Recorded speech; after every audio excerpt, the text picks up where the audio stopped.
赵少康，欢迎你来到 TVS 少康战情室。在我们现场特别来宾，沈富雄委员、戴伟山发言人、尹乃菁小姐、费鸿泰委员、游淑慧议员、林珍羽议员。好，拜习昨天终于会了哈。去年会一次，今年会一次啊。那基本上呢，拜登是反对任何一方改变现状，现状不能改变啊。那习近平呢？另外呢，就问说，习近平2027、2035会打台湾吗？习近平说不会，我也没听过，也没有人跟我讨论这个事情哈。那这点我要肯定一下习近平哈。我在本节目讲了好几次哈，我说美国前太平洋司令啊，美国这个官那个官这个议员都说啊，两岸很危险啊，2025、2027、2030、2035，老公要打台湾呢然后国台办都不讲话，大陆都不讲话。我说你出来否认一下嘛。因为不能否认一下，没有这个事情呢，是老美乱讲的，都不讲话，好像还一副有点是这个幸灾乐祸啊！看到老美修你说要打，我们不讲话，看你们怕不怕？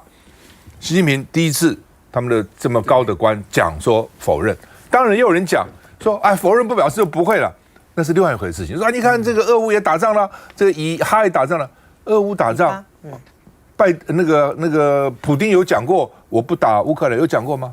我不记得他讲过这话。哈马斯有说我不会去打以色列，不会突击以色列，没有讲过。至少这样大的这么重要的人讲这种话，对国际上他是有他一定的这个信誉嘛。当然他可以变了如果你做了一些这个他没有无法容忍的事也会变，但至少肯定他讲这个话嘛。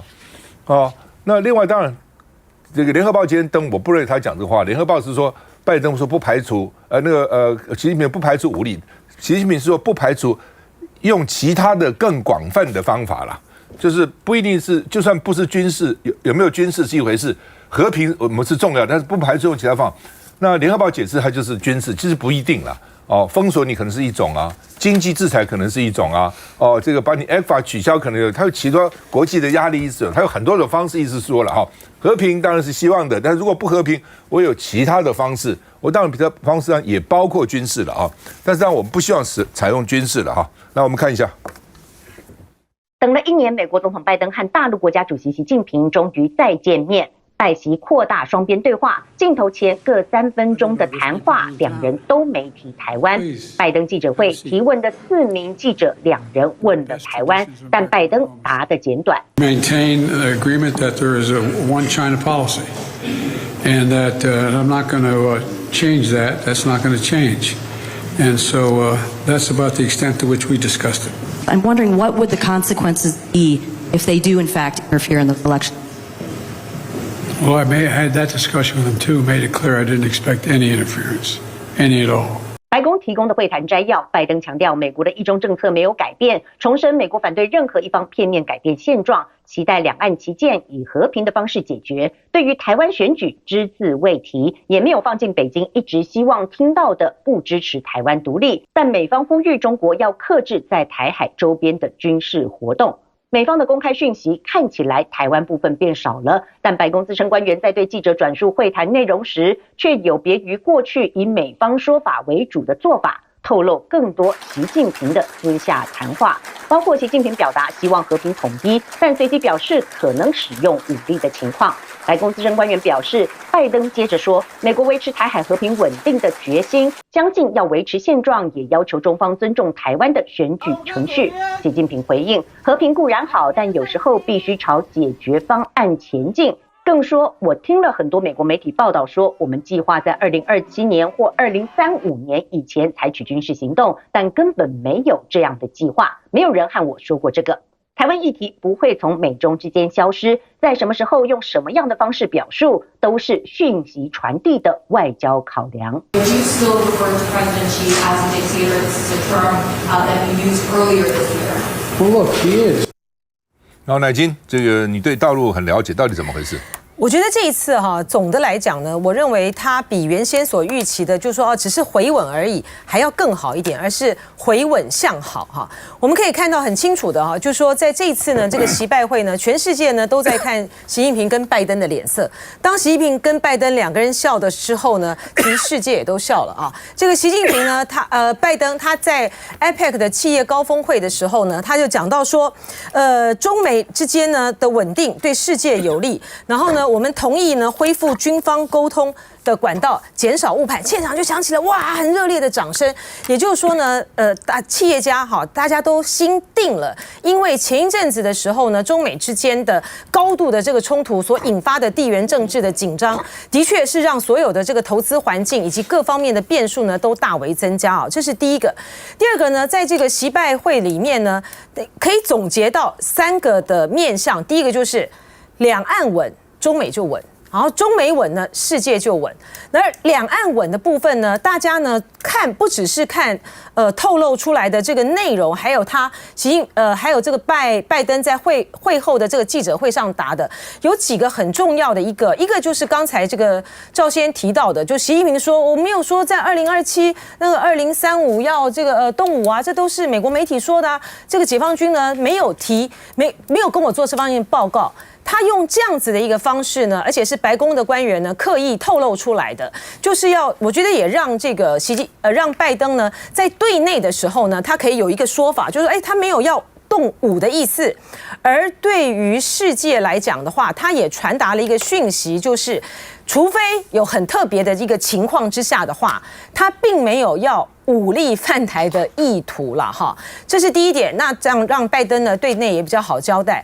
第二个呢，很重要的是中方的所得，中方的在这一次的会谈之中非常的有所得的部分呢，就是在刚才我们看到的拜登在记者会上答复记者的问题，因为《金融时报》的记者的问题呢是问得非常的明确的，他说习近平是否谈到在何种情况下会对台用武，以及美国是否会协防台湾？拜登没有回答这个问题他只强调了一中政策。拜登呢上任之后呢，他提到就是如果说大陆对台湾动武的话，美国是不是会出兵捍卫台湾？他起码讲了4次是明确会出兵的。可是他在这个记者会后的这样子的一个回答呢，他又从战略清晰回到战略模糊，这对于中国来讲呢是非常非常重要的。还有一个呢，就是呢他们所营造出来的气氛，老照片。车子好，还有那个花，就是一开始拜登呢就秀出了习近平这个30多年前第一次访问这个美国的那个照片啊。中国人呢是很讲究这一套的啊。拜登呢也是他是传统的老派的这个政治人物他就很讲究这种感情啊、交往啊这个部分。当这个拜登呢那么的用心的找出习近平访问美国的这个旧金山的这个照片的时候呢，那这个在大陆的这个解读上面来讲呢，就会是说，你今天是想要诚心的跟我做朋友嘛，才会这样讨好我。然后呢，还有就是那个车子，看红旗车子，以及呢拜登的生日跟彭丽媛呢是同一天啊。他还提醒习近平呢不要忘了送花，所以老照片、车子。还有这个送花，就可以塑造成中美2个国家的元首朝向一个温暖的、向好的好交情的方向发展。所以就在舆论场上来讲，中国方面呢会觉得是胜利的。那老沈，主持人，我昨天看到习近平亲口讲2027跟2035，不打台湾，你晓得我兴奋到比看到蓝白合更兴奋。我一整夜比安室奈美惠还更安室，安室到今天都觉得这是难得的非常好的进展。为什么呢？因为你只注意到到底习近平讲什么，你都没有注意到我最亲密的来宾。我一直讲，就两岸事务来讲，我既不是老鹰，也不是婚教也不是鸽派，我是非常务实的观察家跟预言家。我一直讲西线无战事嘛，台海不会打仗嘛，没有人相信，大家看我不起嘛，连为言轻你老沈，你凭什么这个乱讲一通？今天终于习大大在旧金山，在拜登的面前亲口讲，这2个年代他都不会打。你看有厉害不？这个是习大大见证我老沈的吹牛。你看，你不得不怪我。让我那个操请一下，但是我也要讲，因为这个习近平给拜登讲，你不要武装台湾。我觉得拜登其实放弃了一个很好的机会，他应该问他，你不要我武装台湾是为什么？是第一，你不会打台湾；第二，你怕将来打台湾比更费力，还是你怕台湾有一天打你？3选1嘛，3选1个，对不对？因为都很不好选。但是我如果习近平的话，我会讲这个问题。还用问我啊？台湾是中国领土的一部分，我的领土你怎么可以把它武装化呢？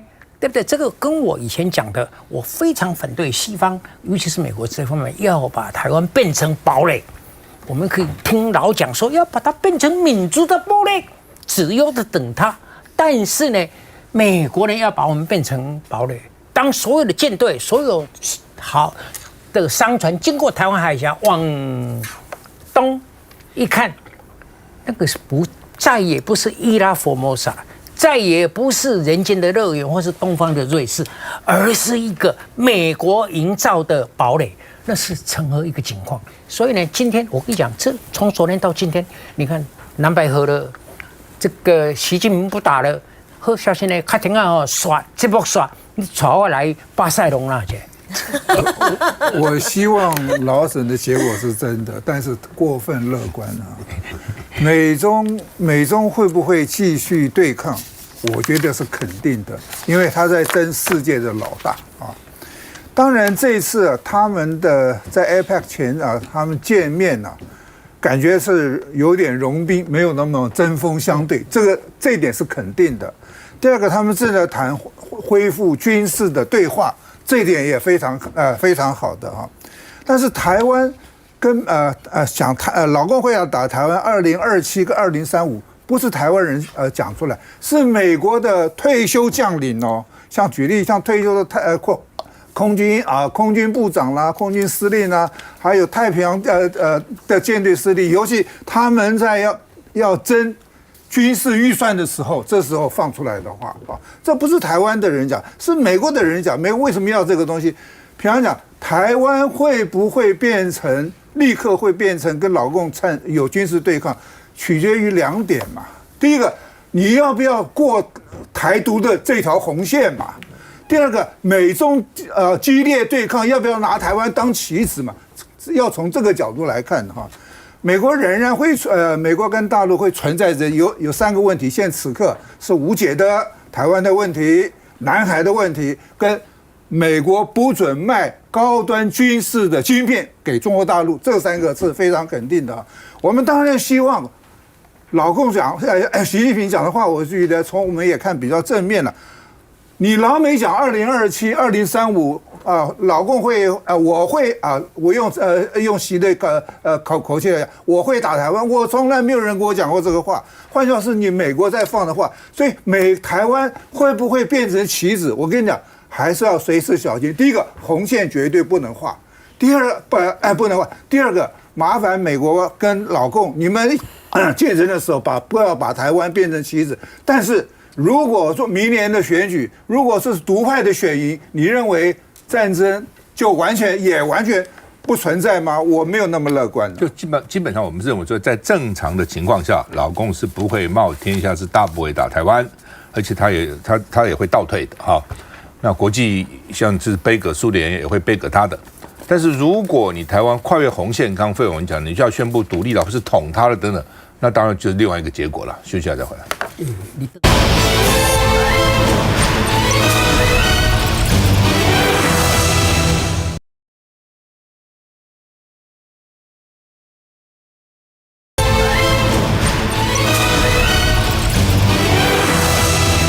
好，那么就在我们录影的时候呢，这个马文君正在出庭啊，他也被传唤啊。那昨天传唤郭喜，那郭喜呢出马，说是马文君泄露3000个档案啊。那另外呢还说马文君不要逃哦。那郭喜一方面呢，他是有双重身份哈，一个呢他是被告啊，另外呢他又去告马文君啊，他是原告跟被告具有双重身份。马文君今天也以被告身份传唤出庭。马文君说：“相信司法会还我的清白哈。那而且呢，期待司法能彻查有没有弊案啊。那到底有弊案的话，是谁是弊案啊？因为他现在是他案了哈。那台独这个组织就去说，应该把他列为被告，应该是真治案啊等等哈。那另外呢，这个独派啊说要把马文君列为真治案哈。那另外呢，马文君说之前呢黄曙光讲说有一个立委的为蝇头小利，不断在那边这个扯来扯去那马文君说这个就是陈柏惟他当然没有指明了。他说那是什么中部的1年的这等等等等，所以就被认为媒体就是陈柏惟。那陈柏惟说我没有必要跟他不回应好，那么另外呢，蔡英文今天去参加海军轻型巡防舰开工典礼，说这个轻型巡防舰我们的兵力运用更加有弹性，因为轻型嘛我们先看看郭喜的3000个档案什么意思。马文君，你不要再逃了，这块是马文君，你不要再逃了。为什么？因为我们告马文君的我们告马文君的那个地方法院已经传马文君了，就是说已经通知他说，你答辩书1个月要答辩结果马文君回了我们地方法院的一个公文，他说什么？他说我马文君正在进行立法委员选举，所以我不能做任何答辩这封信是他的委托律师写给地方法院的，也就是他可以这样子写这封信而不愿意做答辩。马文君已经出庭了出庭非要做答辩不可那我一直不解说3000个档案也好，1000多个档案也好，他们现在讲说这个录音档说被伪造变造，但重点是这个录音档是哪里出来的？对，是怎么出来的？这才重要嘛。如果是马文君去偷录你们开会的录音，对不对？然后把它这个拿出来，那他也许有泄密，这根本不是马文君去录的嘛，知道这意思吗？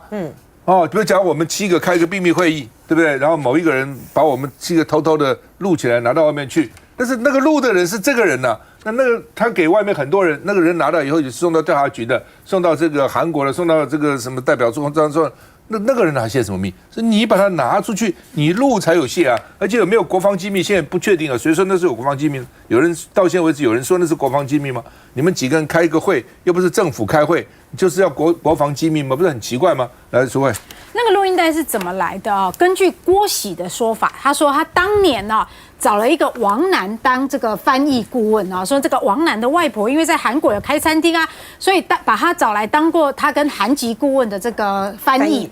然后这个王楠透露了他8个月，他事后才知道他解释说这个录音带来源是这样子。可是这问题就来了第一个，是不是真的像他说的，我们也不知道你说是王楠就是王楠嘛，这是第一个。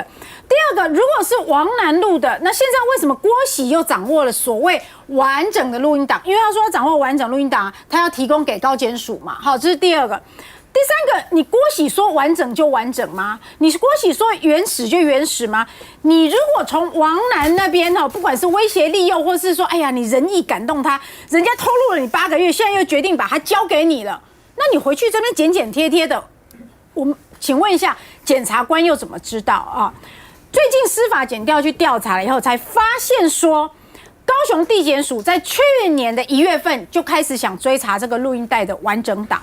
那请问一下郭喜，你从去年你有没有告诉地检署说你手上有这个完整档，还是你去年也没有？那你今年发现代志大条了，你用了一些方法，用了一些手法，把这一些档案拿回来？我觉得这是要去厘清的再来之前黄曙刚说有一个立委一直在搞，那现在马文君也讲说，一直在搞的立委是某一个中部的担任1年级的，请问一下，互相影射来影射去的源头是谁？源头是黄曙光你为什么要这样讲呢？如果真的有的话，那你身为政府部门负责潜舰这个计划的负责人，你身为国安会的咨询委员，你身为蔡英文的亲信，你是不是要把这个当作是国安问题？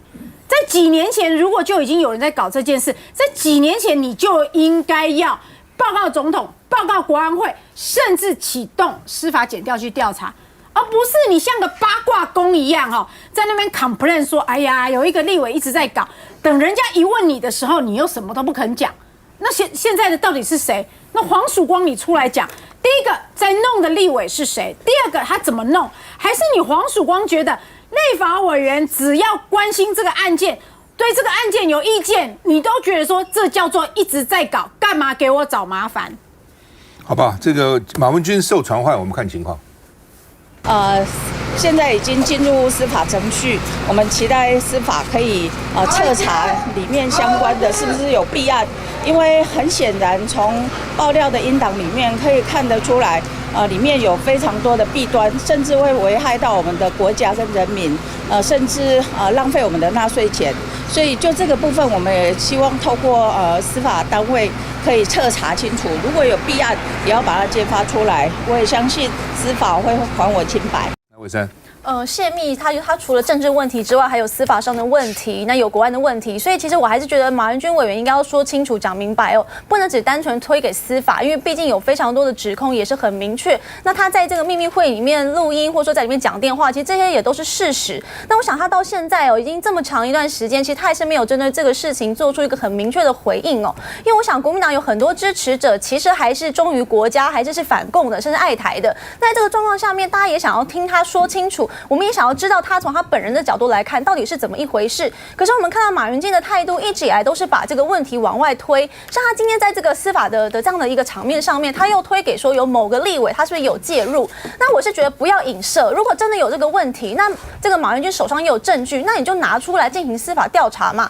那但是你不要拿别人的事情去转移自己的焦点。我相信大家还是想要知道这个浅见国造，毕竟还是对于台湾的国防有非常重大的意义。那你今天马文君你在这个国防外交委员会又曾经担任召委，握有这么大的权力，那一直以来这个心心念念都在这个浅见上面，你到底拿这些资料去哪里？为什么把这个资料泄露给这个韩国的这个大使馆？那你是不是后续让了很多的厂商或是专家受到后续的调查，让他们没有办法为台湾来召见？那我觉得这个东西必须要讲清楚啊，不然我们也会觉得说，我们也怕他会变成是一个叛国贼啊，我们也不希望马文君委员担任了这么久的立委，他竟然是这样的人，我们也不希望误会好人，所以请他说清楚、讲明白嘛。来，老沈，我觉得郭喜跟马文君都在选，那两个人情况不一样，距离投票日不到2个月，那这么大的严重的案情啊，居然绑住这两个人，其实让人家觉得说，就是我在选的，我会觉得很遗憾，就是怎么做都不对，但是情况又不太一样，因为郭喜在这个左营的选情，并没有那么乐观他不容易选嘛。但是呢，所以呢，他官司打得好，也许还可以拉抬他的选情。但是马文君就不一样了，这个官司会拉抬他的可能性远比压抑他的选情来的不容易。所以呢，这个没有办法把这个处理掉了时间这么紧迫了。不过各方都说马文君因为地方的基础非常的牢靠，所以也不在乎了。但是不管你多有把握，有这样的一个乌云罩顶的一个大案子啊，我觉得我替他惋惜，不管最后案情是对他有利还是不利。那个费委，我必须得从立法委的角度来讲这个问题我首先要请问一下，为什么黄曙光当海军司令的时候，他要一个退役的，而且有争议的郭喜做海军司令的顾问？我第一个要问这个问题，这所有的问题就从这个问题所引发出来的。第二个，我们要谈泄密请问什么叫做泄密？我们定义什么叫泄密？若泄国防机密，不管任何军种的会议，或国防部、或参谋本部、或国安会的会议的记录拿出来，这个叫泄密。或者一个公司我在进行股东会里面的秘密的会议的事，这时候从公司的利益上你拿出来，这叫泄密。这个秘密是完全是郭喜一个退伍的人退伍的人跟韩国人跟其他厂商之间的对话，人家把它录下来了，把它剪接了，寄给了马文君。请问这个泄什么密？你要讲国安秘密，我不同意这不叫做国安秘密。如果说从国安会，我跟沈大佬报告，你也要把这个泄密两个字要把它定义清楚现在在打选战的时候，马文君当国防外交委员会，他当过召委，他长期，他说进立法院大概长期待在国防外交委员会，他当然他关心难道有错吗？当有人基于这个5000亿的一个国建国造的预算的大饼，他难道不应该质疑吗？他质疑其中，我们应该给他掌声的。不，基本上这样哈。刚刚费委员提到，我特别关注这个问题。我们第一艘潜舰我们花500亿，对不对？530。另外呢，8艘嘛哈，加起来要4000多亿，对不对？这也很奇怪。照理讲，你第一艘500，第二艘应该400，第三艘300、200，应该是这样才对嘛？它不是每一个都是500啊。那日本最近才完成一艘嘛，哦，日本完成也是柴动力潜舰。我本来以为是核潜舰，不行，因为2战以后国际规定，德国跟日本只能做这个柴油潜舰，不能做核动力潜舰，所以它不是没有技术，是不准它做。所以日本最近也完成了一艘这个柴油潜舰，而且这个柴油潜舰比我们的这个潜舰呢还大，武力还强。多少钱？120亿台币。理论讲，日本东西都很贵啊，虽然日币贬值，还是人工都比我们贵啊，应该比我们贵才对啊。结果呢，它的我们的潜舰是它的4倍多嘛，就4倍多。好，那你说不要赶日本，英国、美国跟澳洲搞那个 AUKUS 有没有？最近要卖澳洲一个核潜舰、核子潜舰，卖多少钱呢？3亿美金嘛，3亿多嘛，100亿台币。我们怎么要花5倍的钱呢？对，那你可以给我各种理由啊，我们很难买啦，我们被国际打压啦，国际掮客戴我们帽子啦，都可以，你都可以讲。那今天马文君好，任何一个人好做国防委员会的委员，不能质疑吗？不能问一下说，哎，为什么人家日本只要120，我们要500亿吗？都不能问，都不能问，问就是泄密了，问就是干扰你国家这个军备了，可以这样讲吗？那这样什么都不要干啦，对不对？包括最近他们去骂那个谁，说骂韩国瑜啊，因为那天我也在左营啦。哦，李眉蓁办那个问政说明会嘛，就是礼拜6还礼拜天，然后韩国瑜说左营反对那个刺针飞弹，对不对？哦，然后呢，民进党说啊，韩国瑜啊，这个李眉蓁啊，什么都是战斗蓝啊，都是这个反对国防。那个时候，南港要设那个爱国者飞弹，谁带头去反对的？大家记得吗？陈水扁啊，对，陈水扁去反对啊，他是市长啊，对不对？说哦，这样南港很危险呐，你们在这边搞一个飞弹基地啊，哎，奇怪了。这标准有这样的差别啊？休息一下再回来。